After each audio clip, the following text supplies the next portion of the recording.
আপনাদের গোয়েন্দাকে এত ব্যর্থ, আপনাদের কি কোনো গোয়েন্দা রিপোর্ট ছিল না?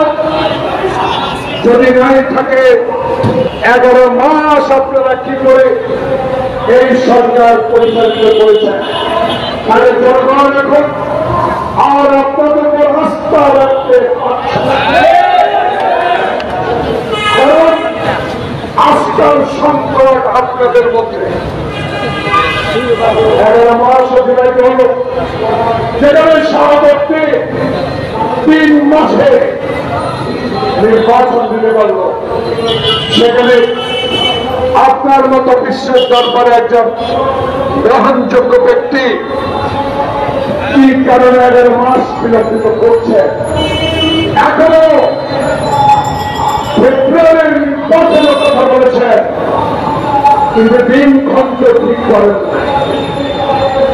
তারা দিনক্ষণ ঠিক করার জন্য যে অপেক্ষা, সে অপেক্ষার কারণ হল গোপালগঞ্জের নৃশংস অত্যাচার।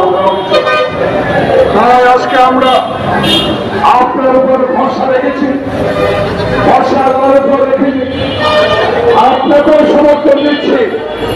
এখনো সমর্থন প্রত্যাহার করে নিয়ে নাই, এখনো আশার আলো। আপনি গণতন্ত্র ফিরিয়ে দিলেন, বাংলাদেশের মানুষের ভোটাধিকার ফিরিয়ে দিলেন, বাংলাদেশের মানুষকে অন্তত 2 বেলা পেটে ধরে ভাত খাওয়ার ব্যবস্থা করে দিলেন।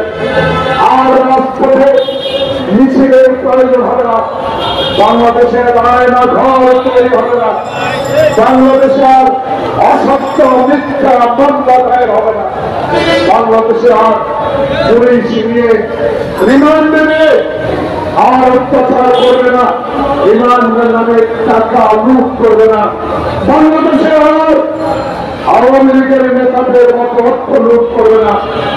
বাংলাদেশের মানুষকে একটি সুষ্ঠু নির্বাচন উপহার দেওয়া আপনাদের দায়িত্ব। সেই দায়িত্ব করে যারা আপনাকে ব্যর্থ করছে তাদেরকে খুঁজে বের করতে হবে।